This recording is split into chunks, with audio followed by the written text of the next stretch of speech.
du pied, d'accord, qu'on va voir tout de suite, ok. Maintenant, on va s'intéresser au territoire vasculaire et au rapport, d'accord. Très bien. Et commençons par l'artère fémorale. Les branches, ou là on commence par le territoire. On commence par le territoire, on va inverser de ce qu'on avait fait au cours. Donc, le territoire vasculaire de l'artère fémorale. Quel est son territoire vasculaire? La partie la paroi abdominale sous-ombilicale superficiellement, d'accord? On cherche les muscles, c'est pas les muscles. Les organes génitaux externes, la cuisse et une partie du genou. Donc voilà son territoire. 4 territoires vasculaires. Paroi abdominale sous-ombilicale superficiellement par des branches superficielles qu'on va voir tout de suite. La cuisse par l'intermédiaire de l'artère qu'on va voir aussi, et le genou, une partie du genou, d'accord. Commençons par la paroi abdominale sous-ombilicale. Là, les branches qui sont destinées à la paroi abdominale sous-ombilicale et aux organes génitaux externes. Donc, au niveau de la racine de l'artère fémorale naissent 4 branches collatérales. Donc, elles naissent profondément, après elles deviennent superficielles. Donc, on a 4 branches qui naissent au niveau de la racine de l'artère fémorale, qui vont perforer le fascia criblé et qui vont devenir superficielles, et elles vont se distribuer donc à la région abdominale sous-ombilicale superficiellement. Première branche, c'est l'artère épigastrique superficielle. Donc, elle naît de l'artère fémorale, elle perfore le fascia, devient superficielle et elle va se ramifier dans la région sous-ombilicale. La deuxième branche, donc elle naît toujours de l'artère fémorale, elle se dirige latéralement vers la région iliaque, superficiellement bien sûr, et on l'appelle l'artère circonflexe iliaque, superficielle. D'accord? L'artère circonflexe iliaque superficielle qui va se diriger latéralement et superficiellement. On a 2 autres branches qui sont les artères pudendales qui naissent également de la racine de l'artère fémorale et qui se dirigent vers les organes génitaux externes superficiellement. Ce sont des artères qui sont destinées donc à la vascularisation des organes génitaux externes.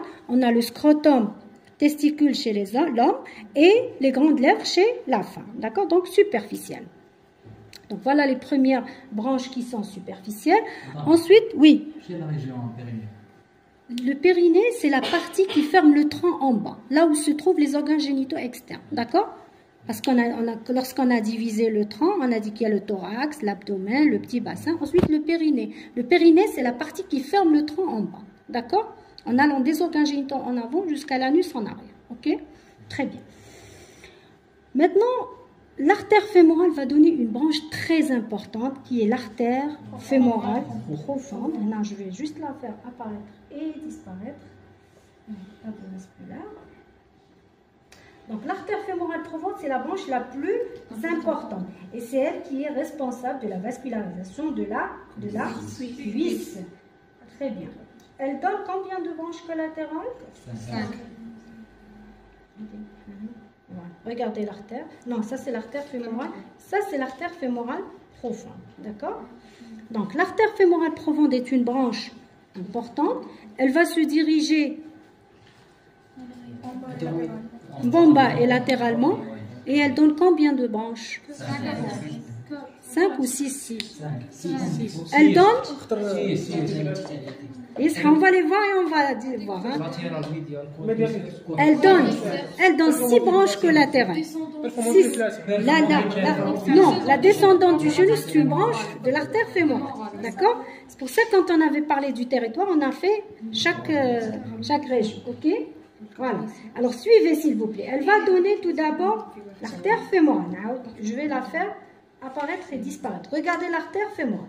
Donc elle va donner tout d'abord les artères circonflexes. Pourquoi on les a appelées artères circonflexes? Elles vont circonscrire le col fémoral D'accord? Donc, une passe en avant et l'autre passe en arrière. Je connais elle passe en avant. Laquelle passe en avant?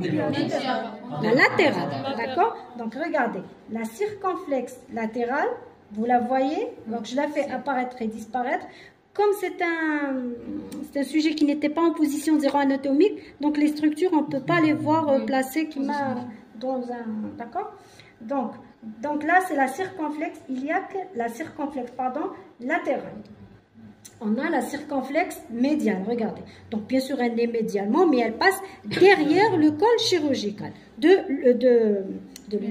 fémur, derrière le col du fémur, d'accord? Donc, les deux artères circonflexes, médiale et latérale. Je les fais apparaître et disparaître. On a également l'artère du quadriceps. Donc, c'est une artère musculaire destinée aux 4 branches du muscle quadriceps. Très bien. Ensuite, on a l'artère perforante. Les artères perforantes qui passent en arrière et qui font perforer les différents plans des muscles adducteurs tout en s'anastomosant entre elles. Donc, elles donnent chacune une branche ascendante et descendante. Non, elles ne sont pas représentées. Descending branch of latéral. Donc, c'est les branches, la latérale et la superficielle. Bien sûr, les branches circonflexes vont surtout assurer la vascularisation de l'extrémité proximale du fémur. C'est pour ça les luxations du fémur sont... donc c'est une urgence, d'accord? Parce qu'il y a un risque de rupture de ces vaisseaux, de ce réseau vasculaire important qui participe à la vascularisation donc, de l'extrémité proximale du fémur, notamment la tête et le col. D'accord? C'est bon?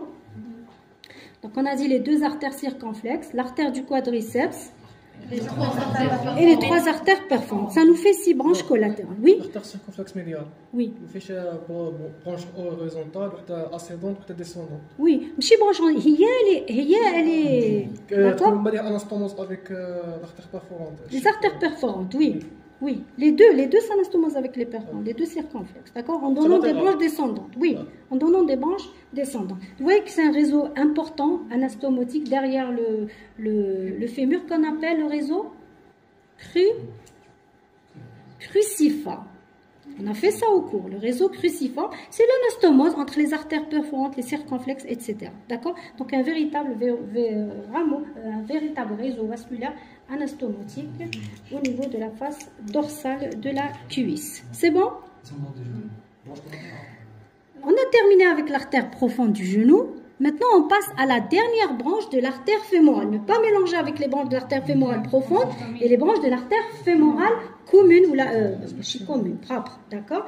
Donc, on a l'artère descendante du genou qui va participer à la vascularisation du genou, c'est-à-dire au cercle périarticulaire du genou. C'est bon? C'est bon? Est-ce qu'il y a des questions? Maintenant, les rapports de l'artère fémorale. Cliniquement, l'artère fémorale. Donc, les principaux rapports de l'artère fémorale, on a deux.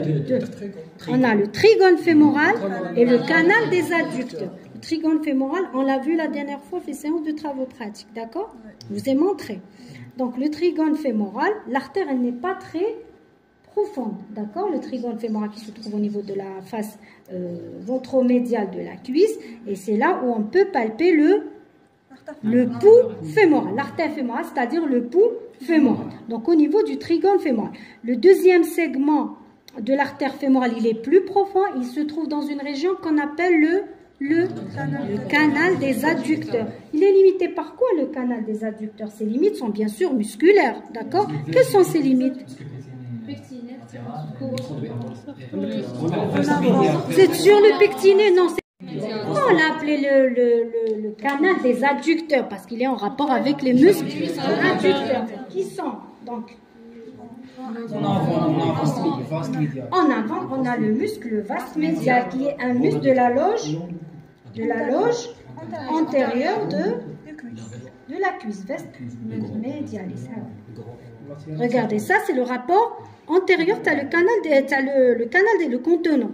Donc en avant, on trouve le vaste médial, le contenant du canal des adducteurs. Le vaste médial en avant, et bien sûr l'artère, elle va se trouver en arrière de ce muscle. Et en arrière, quels sont les muscles? Très bien. L'artère répond aux muscles long et grand adducteur. Donc le long adducteur et le grand adducteur. Voilà. Donc, là, le canal des adducteurs. Le deuxième segment que franchit l'artère fémorale. Et dans ce segment, l'artère, elle est profonde. D'accord? Maintenant, on ne peut pas palper de tout là. La masse musculaire, elle est importante. Donc, trigone fémoral et canal des adducteurs. C'est bon? Très bien. Donc, on a terminé avec l'artère fémorale. Est-ce que vous avez des questions? Les rapports, bien sûr, vous avez surtout la veine fémorale. La veine fémorale. On a posé comme question à la veine fémorale. Elle est médiale ou latérale par rapport à la médiale? Donc là, on est à droite. Maintenant, le sartorus limite le canal des adducteurs en avant. Le sartorus latéral. Le sartorus, attendez. Le sartorus au niveau du trigone fémoral, c'est une limite latérale. Au niveau du canal des adducteurs, c'est une limite médiale. C'est une très bonne question, mademoiselle. Et on a oublié de placer le muscle sartorus, qui a un rapport important. Hein. Tu as le canal des adducteurs. Parmi les rapports, tu as le canal des adducteurs.